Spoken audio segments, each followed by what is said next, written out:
Pessoal, boa noite, tudo bem com vocês? Eu espero que esteja tudo bem, cada um de vocês. Lívia, Ana, aqueles que vão entrar daqui a pouco, aqueles que vão assistir a aula gravado. Sejam muito bem-vindos à nossa terceira e última aula de matemática financeira. Eu espero que até aqui vocês tenham conseguido assimilar o conteúdo que eu trouxe para vocês, da aula número 1 e a aula número 2.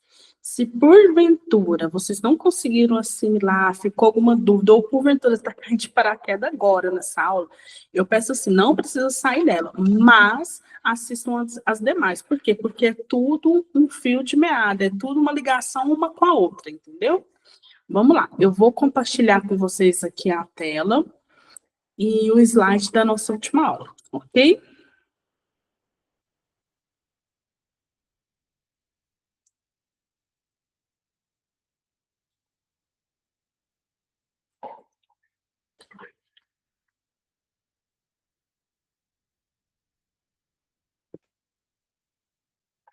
Então, vamos lá, gente. Hoje, aqui na nossa aula, a gente vai falar de representação gráfica, né?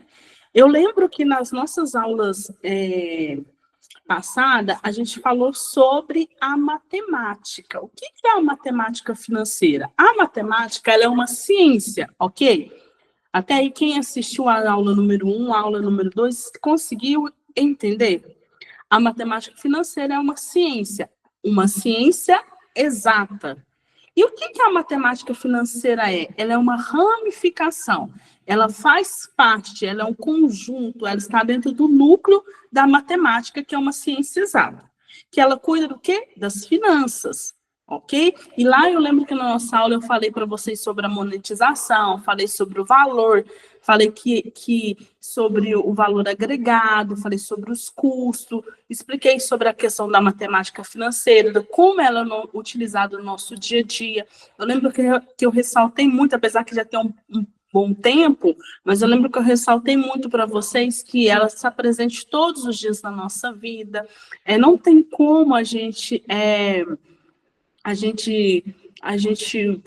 arrancar a matemática financeira, apartar ela da nossa vida. Por quê? Porque ela faz parte.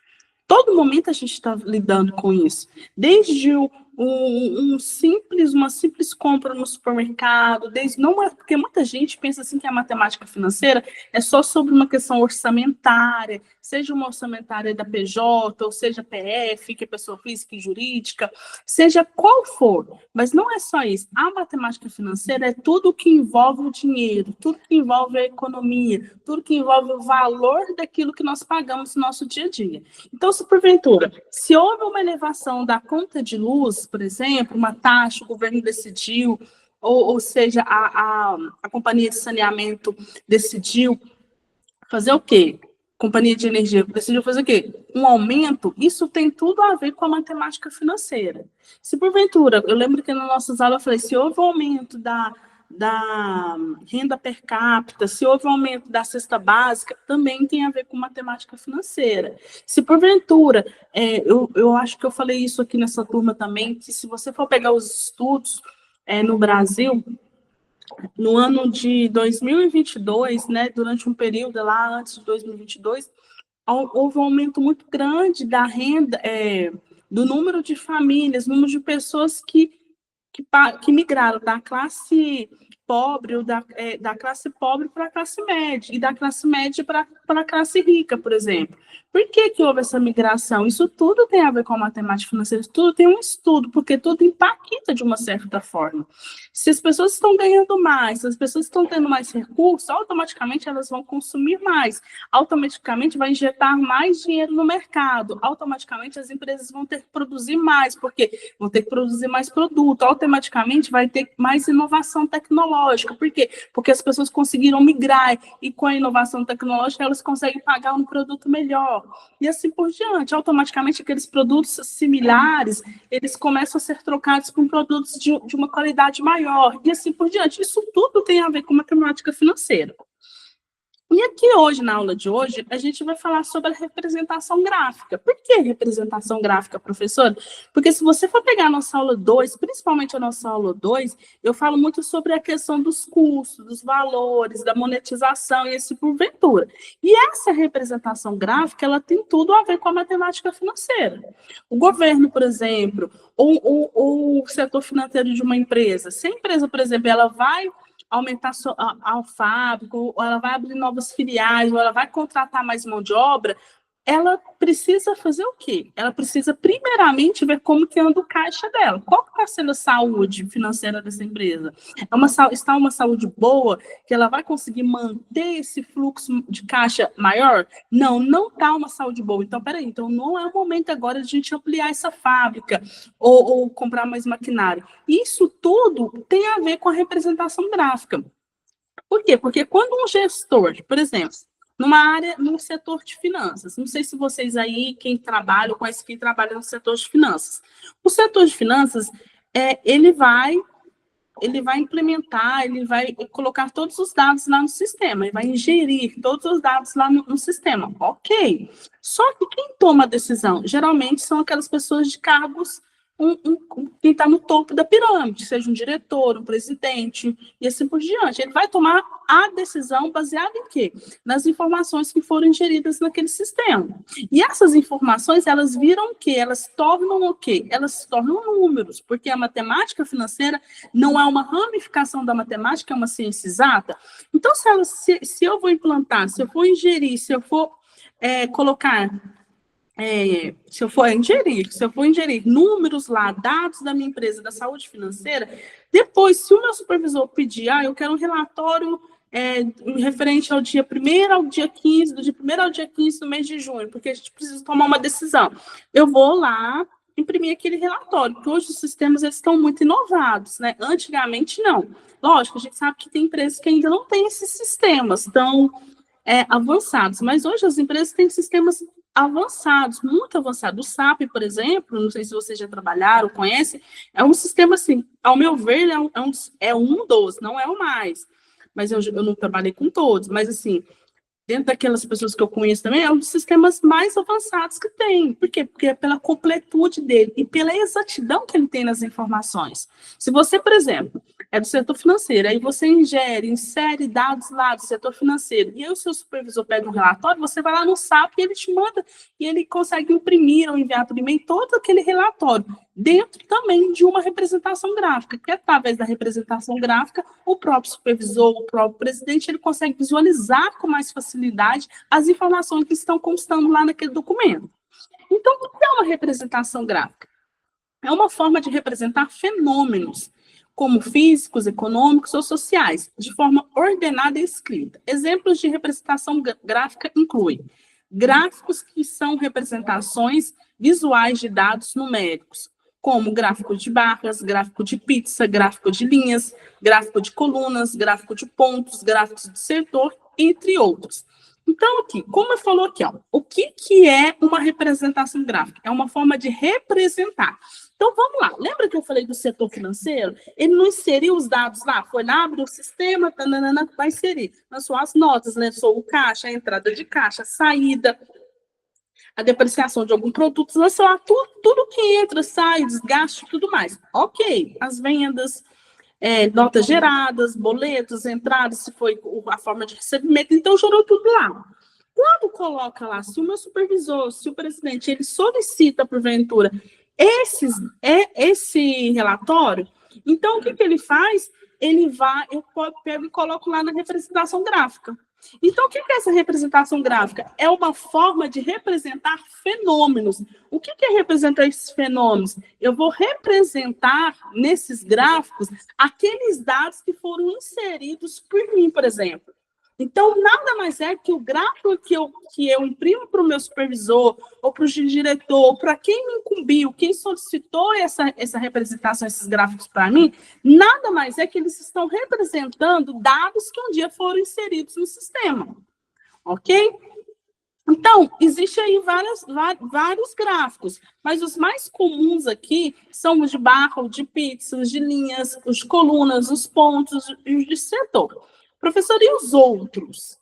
Os outros, no momento, não há necessidade, a não ser que no futuro você vai fazer um estudo de matemática financeira, uma especialização, ou se você vai fazer uma graduação de economia, aí você vai estudar com mais profundidade. Aqui, ó, plantas e mapas que são representações gráficas de espaços físicos, como plantas de casa, mapas geográficos e plantas industriais. Gente, a planta de uma casa, ela é uma representação gráfica. Vocês já tiveram aí o interesse, ou vocês já viram alguma vez como uma planta de uma casa? Uma planta de um projeto? O que é aquela planta? Quando você olha lá, seja um engenheiro civil ou técnico de edificações, de acordo com a metragem da casa, por exemplo, o técnico que assina e faz, quando você olha a planta lá, o que ele está fazendo? Ele está representando aquelas ideias que você sugeriu para ele, que você deu para ele, que você falou para ele, que você gostaria de como que fosse a sua casa.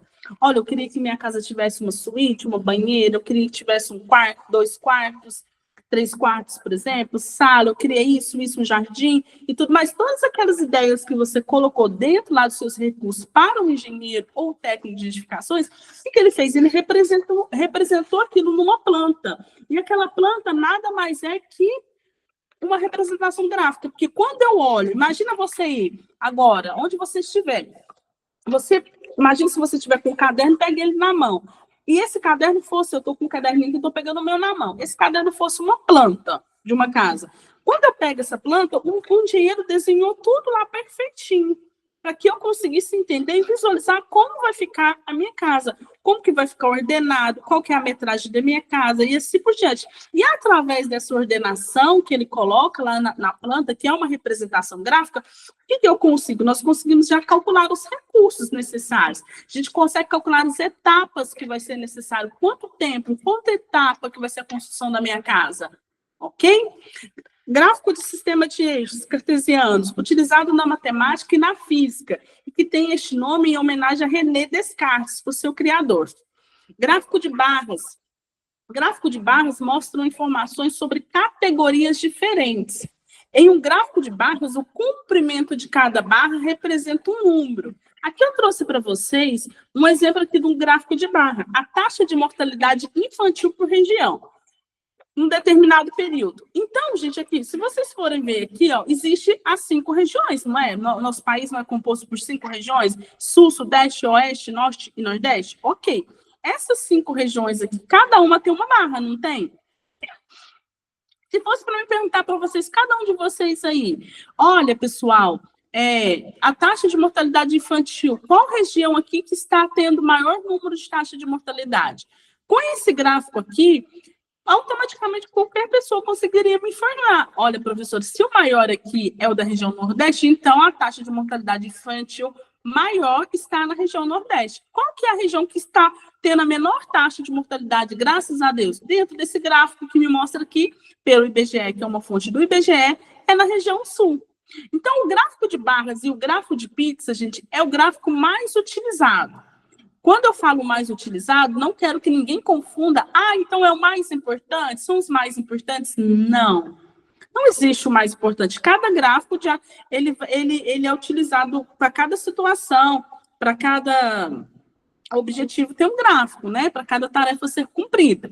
Mas o gráfico de barras e o de pizza é um gráfico mais popular. São gráficos mais populares que qualquer pessoa consegue analisá-lo. Qualquer pessoa consegue interpretá-lo.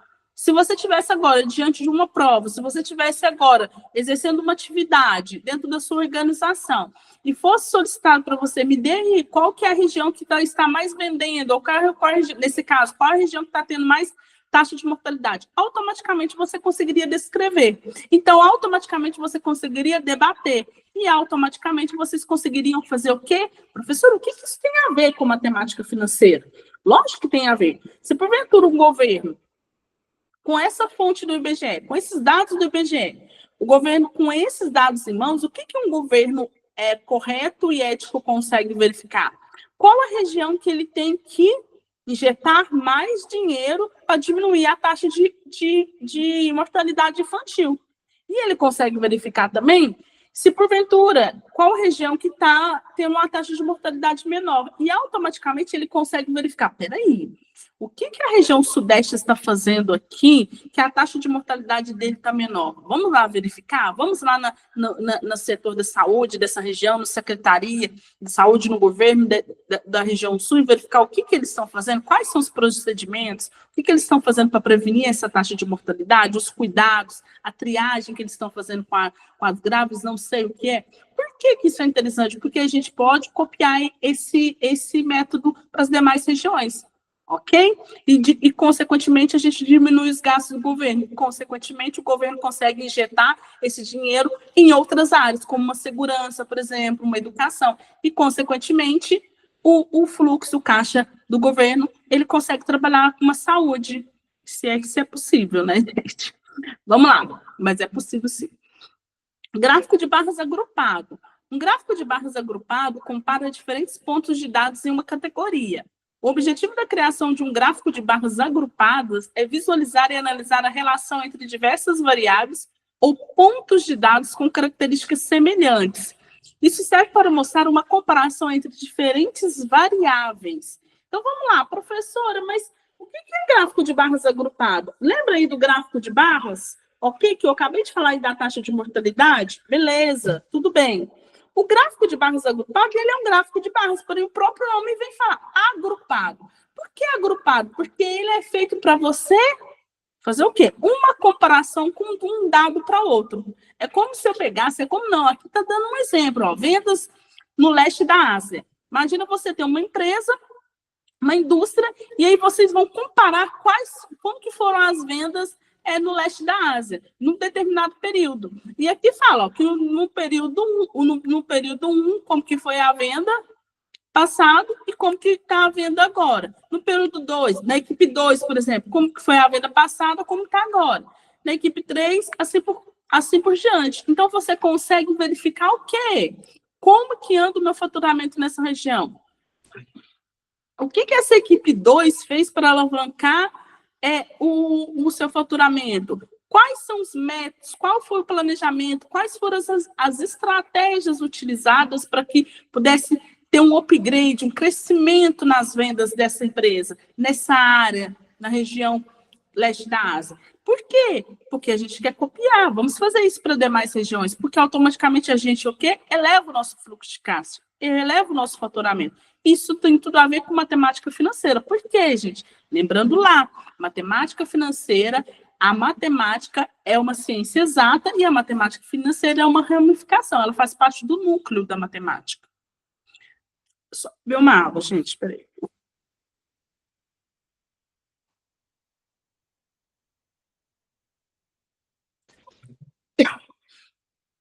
Gráfico de linhas. O gráfico de linhas é adequado principalmente quando você deseja visualizar tendências e movimentos ao longo do tempo, em que os valores da dimensão são uniformemente espaçados com meses, trimestres ou anos fiscais. Gente, um exemplo aqui que eu gosto de dar muito do gráfico de linhas é que eu trouxe aqui um exemplo, tá? Quem é mãe aqui, o pai, os filhos da gente não têm a caderneta de vacinação? Quando a gente leva os filhos da gente na pediatra, o que ela faz? Ela vai verificar lá como que anda a evolução dos nossos filhos. Olha, como que anda a evolução? Nessa linha aqui, ela vai traçar uma linha de evolução. E através dessa linha de evolução, a gente vai saber, os nossos filhos estão bem, estão de acordo, o peso deles estão de acordo com a idade, a estatura deles está de acordo com a idade. Com 18 anos, aproximadamente, qual vai ser a altura deles? Porque hoje o pediatra consegue verificar isso. Um pediatra atento, atencioso, cuidadoso, zeloso, ele consegue traçar tudo isso com cuidado. E aí, o que o pediatra fala para a gente? A gente leva, olha, seu filho está assim, com 18 anos aproximadamente, ele vai ter, vamos supor, os meus falaram que com 18 anos eles vão ter 1,84 a 1,86. Então, de 1,84 a 1,86, eles estão bem, diante da linha, olha, na última vez que você trouxe, estava assim, então está tudo de acordo, não, tudo certinho. Isso aqui, gente, dentro de uma organização, Como que essa organização vai utilizar isso? Vamos lá. Lembra que eu dei o exemplo, se eu tenho uma empresa, uma indústria, eu vou abrir novas filiais? Lembra que eu falei isso para vocês? Então, se eu vou abrir novas filiais, aí eu tenho, vamos supor que eu já tenho 3 filiais e quero abrir a 4ª filial. E aí, o que eu faço? Eu consigo traçar a evolução de crescimento de uma filial para a outra. Olha, supondo que a minha filial azulzinha teve uma evolução, a filial verde teve uma evolução, aí no mês tal ela teve uma queda, e assim por diante, eu consigo traçar essa saúde financeira da minha organização. Porque como que eu preciso traçar? Olha, de acordo com os dados aqui, até o final do ano, nós chegaremos nesse patamar. Gente, as organizações, elas são totalmente planejadas e estratégicas. Nenhuma organização, pelo menos, gente, aqui eu estou falando de uma organização que faça as coisas da forma correta, que tenha uma missão, que saibam onde querem chegar, que tenham um objetivo de crescimento e assim por diante. Então, ela já traça tudo isso. Ela tem um planejamento estratégico assim gigantesco, de forma que ela consegue o quê? Verificar qual que é a faixa de crescimento dela de um determinado período. Olha, no mês de junho até dezembro nós vamos crescer tanto. Olha, professora, mas e se isso não acontecer? Lógico, gente, aí tem N fatores que podem, talvez, em algum momento, não atingir aquele crescimento. Às vezes a empresa sofre uma tragédia natural no estado ou na cidade onde que ela está instalada. Às vezes pode ter uma questão política, que isso também pode um problema político, uma desordem política, que isso também pode atingir. São outros fatores, entendeu? Mas dentro da linha que é traçada, consegue se verificar. E conseguindo verificar, o que a empresa consegue fazer? Ela consegue ver se ela tem uma saúde financeira, se ela está em crescimento adequado para ela captar recursos fora. Como captar recursos? Aí ela pode pegar empréstimo nos bancos, pode fechar parcerias e assim por diante. Gráfico de área. Use um gráfico de área para encontrar tendências nos dados ao longo do tempo. Os gráficos de área são semelhantes aos gráficos de linhas, mas tem sombreamento abaixo das linhas para mostrar a amplitude das tendências. Então, gente, aqui, o gráfico de área, como acabou de falar aqui no texto, ele é similar ao gráfico de linha, mas qual que é a diferença? Olha aqui, vamos lá. Tá vendo aqui que existe aqui as linhas? Olha, um azulzinho, ela só começa aqui subindo, desce, faz tipo uma montanha, e assim por consequente o laranjinha. O que o gráfico de linhas faz?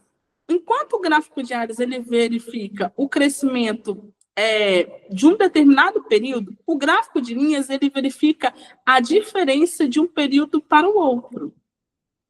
É como se... Lembra da pediatra que eu citei o exemplo? É como se a pediatra você levasse seu filho, vamos supor, você levou em janeiro e agora levou novamente em junho. Aí ela verifica, olha, de acordo com que o ano passado, de 2024, ele teve esse crescimento aqui, mas olha aqui, hoje era para ele estar com esse crescimento aqui, com essa altura, mas ele não está.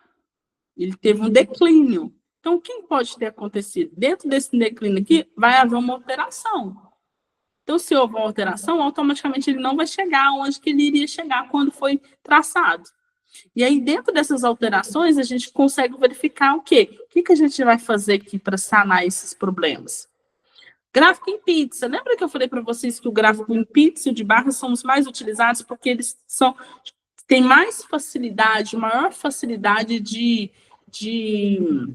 interpretação? Então, aqui é o gráfico de pizza. O próprio nome fala pizza. Por quê? Porque ele é um nome até comum para que a gente consiga assimilar e interpretar. Uma pizza. Quando você compra uma pizza, ela não vem nas fatias, não é? Então, o gráfico de pizza também é fatiado. Só que é de acordo com os números que foi alimentado. Lembra lá do setor financeiro? Os gráficos de pizza são uma maneira popular de mostrar como os valores individuais, como números de vendas trimestrais, contribuem para o valor total como vendas anuais. Aqui eu trouxe para vocês um exemplo aqui de um gráfico de pizza bem simples, que é de super fácil entendimento. Você, imagina que você, como professora, você está na sala de aula lá com 40 alunos do terceiro ano, e aí você quer fazer uma eleição, você quer fazer uma pesquisa lá na sala, a preferência de filmes. Por quê a preferência de filmes? Porque você quer dar uma matéria diferente, quer implantar uma didática diferente, ou você precisa saber essas preferências. Ou quer levar eles para ter um passeio de vestido, porque é o último ano, então eu quero ver as preferências. E aí eu fiz a votação. E aí, dentro dessa votação, se eu fosse te perguntar agora aqui, pessoal, fala para mim aqui, qual é a maior preferência dessa turma do terceiro ano? Automaticamente você conseguiria me falar só de olhar. Olha, professora Roberta, 34,3% dessa turma preferem filme de ação. Ok, parabéns. Pessoal, qual que é a segunda preferência por filmes dessa turma do terceiro ano? Olha, o azulzinho, 25,7%, que é comédia. E depois, pessoal, 20%, que é terror. 14,3%, que é romance. 5,7%, que é drama. Então, por que ele é um gráfico tão popular? Porque é um gráfico de muita fácil interpretação. Se hoje você estivesse lá no local de trabalho, você tivesse tomado uma decisão ruminando, baseada nesses dados aqui, você conseguiria tomar essa decisão. Por quê? Porque facilmente você conseguiria ver. Às vezes, vamos supor que aqui fosse uma outra informação. Às vezes seria uma informação passando, informando aqui qual a área, qual o setor da empresa que está havendo mais desperdício de material de limpeza, por exemplo, mais gasto de material de limpeza, por exemplo.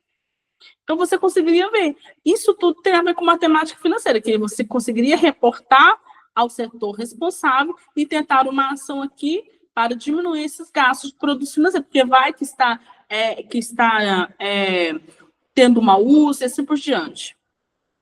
Medidas de tendência central. Moda, a média e a mediana são conhecidas como medidas de tendência centrais. No estudo da estatística, gente, aqui estatística, por que é estatística? Porque é essa mesma disciplina que é da matemática financeira, tá? É bastante comum que elas sejam utilizadas para compreender melhor o comportamento de um conjunto de dados. Em um conjunto de dados, a moda, o valor mais frequente no conjunto, ou seja, que mais se repete. Então, gente, aqui o próprio nome fala, o que é uma média? O que é moda? O que é mediana? Moda, gente, é aquilo que se repete com mais frequência.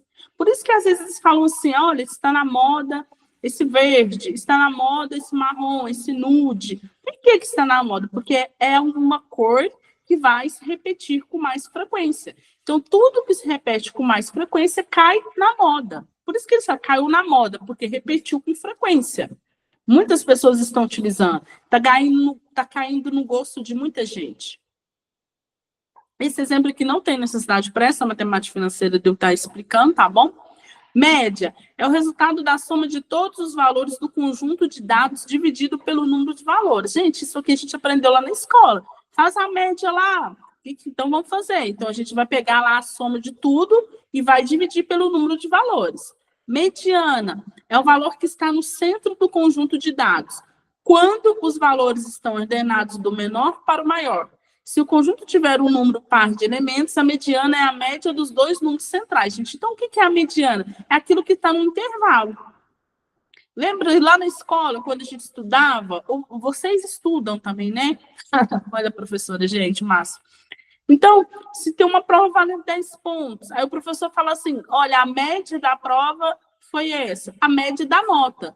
Então, qual que foi a média da nota? Uma turma que tem 6, 40 alunos, a média da nota foi 7. Então, aproximadamente, teve mais frequência, a média aí, calculando, foi 7 pontos. Medidas de dispersão.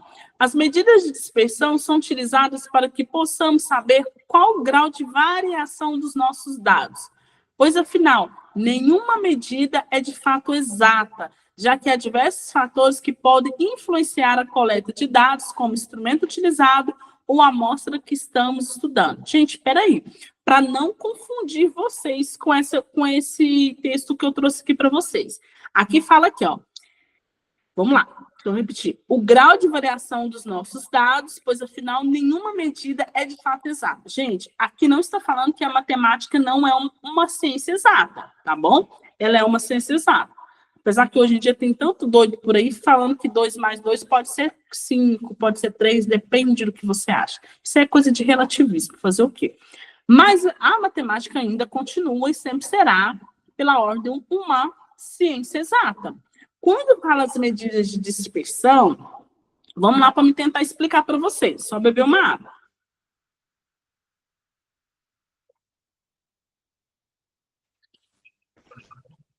Lembra que quando a gente tem ano eleitoral, aí tem as pesquisas, não tem as pesquisas lá? E aí fala assim, vamos supor, o candidato A vou chutar aqui, gente, 30%, o candidato B, 28%. Aí fala lá, tanto tem 2% para mais ou para menos. Esses 2% para mais ou para menos, ele é uma medida de dispersão. Porque o que está com 30 pode estar com 28 ou com 32. É uma medida de dispersão os 2%. Deu para entender? A amplitude estatística é uma medida que representa a diferença entre o maior e o menor valor de um conjunto de dados. É uma métrica fundamental que fornece uma visão geral da dispersão dos dados e é muito utilizada em áreas como estatísticas, análise de dados e ciência de dados. Essa ciência de dados aqui, gente, é a matemática financeira, tá? Dado um conjunto de dados, a variância é uma medida de dispersão que mostra o quão distante cada valor desse conjunto está do valor central. Quanto menor é a variância, mais, gente, variância. É só vocês saberem. O que é variância? Vem de varia, de variar, entendeu? Mais próximos os valores estão da média, mas quanto maior ela é, mais os valores estão distantes da média. Gente, enfim, a nossa aula de hoje, o que a gente falou aqui? A gente falou sobre as representações gráficas. Eu falei para vocês sobre a importância do gráfico na matemática financeira, porque, gente, não tem como. Toda empresa ela é criada para quê? Para dar lucro. Ou algum empresário abre empresa e fala assim, eu quero me ferrar, eu quero só ter prejuízo. Não, gente, só se for um louco. Mas qualquer pessoa em sã consciência abre uma empresa para quê? Para crescer, para ter lucratividade, para aumentar o faturamento, sonhar alto, ter uma visão alta. Não é assim? Então, para que a empresa chegue aonde ela almeja chegar, ela tem que ter o quê? Uma saúde financeira. E o que é essa saúde financeira? É a mesma coisa da nossa saúde humana. Se eu vou ao médico, o médico me passa uma série de exames, o que ele está querendo fazer? Traçar a minha saúde. Como que anda a minha saúde? Baseado naqueles exames, a gente vai fazer o quê? Tomar decisões. Se precisar tomar uma vitamina, se precisar fazer algum procedimento, e assim por diante. Aí, precisar ser incisivo em alguma coisa. Assim é a matemática financeira. Assim é a representação gráfica. Através da representação gráfica dos dados que o meu financeiro alimenta lá diariamente, no final do mês, ou o tempo que eu achar necessário como gestor da empresa, eu solicitar um gráfico, eu consigo verificar como que anda a minha saúde financeira da minha empresa. Por quê, professora? Porque eu, como gestor, gente, imagina que eu estou falando de uma grande empresa. Ele não está lá do lado do setor financeiro, porque uma grande empresa, o setor financeiro trabalha muitas pessoas, muitas.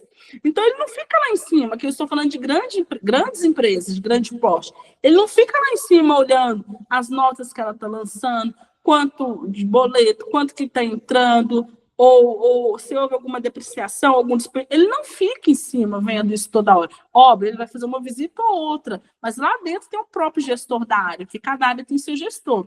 Mas ele solicita de tempos em tempos um gráfico. Para quê? Para que aquelas informações que ele não acompanhou diariamente, que ele não estava lá em cima, que esse não é o papel dele, é o gestor da área, ele precisa dessas informações gráficas financeiras para que ele consiga tomar decisões. Baseadas nessas decisões, para quê? Alavancar o faturamento da organização, aumentar o crescimento da organização. Buscar o quê? Parcerias. Buscar o quê? É injetar capital. E aí ele vai nos bancos e tudo mais. A representação gráfica, gente, ela também grandes empresas, ela leva toda a sua questão financeira. Vamos supor que tem uma empresa e ela quer aumentar o seu capital de giro e ela precisa, vai lá no banco que ela quer ampliar a fábrica. Então, ela precisa o quê? Levantar dinheiro. Então, ela vai pegar o quê? Empréstimo. Porque as empresas, elas trabalham com o dinheiro do outro. Empresas geram dinheiro. Então, ela pega emprestado, faz uma roda lá e faz o dinheiro girar para ganhar nesse giro aqui e pagar o banco. Então, o que acontece?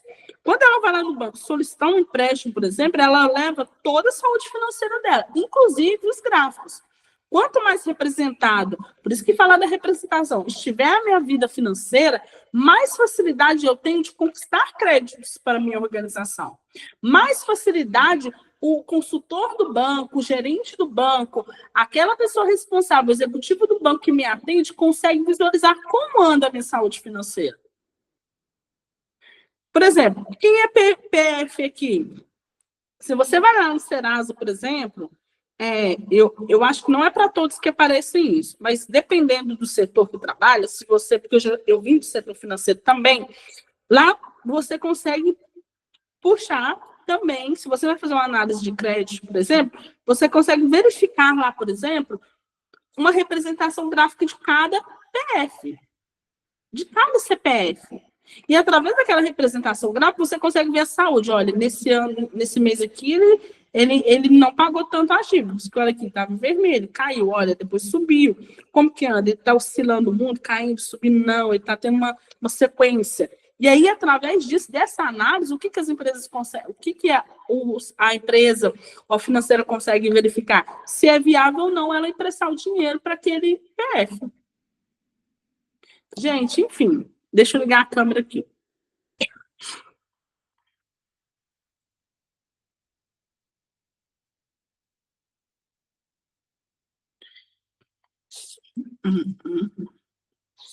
Pessoal, deu para entender?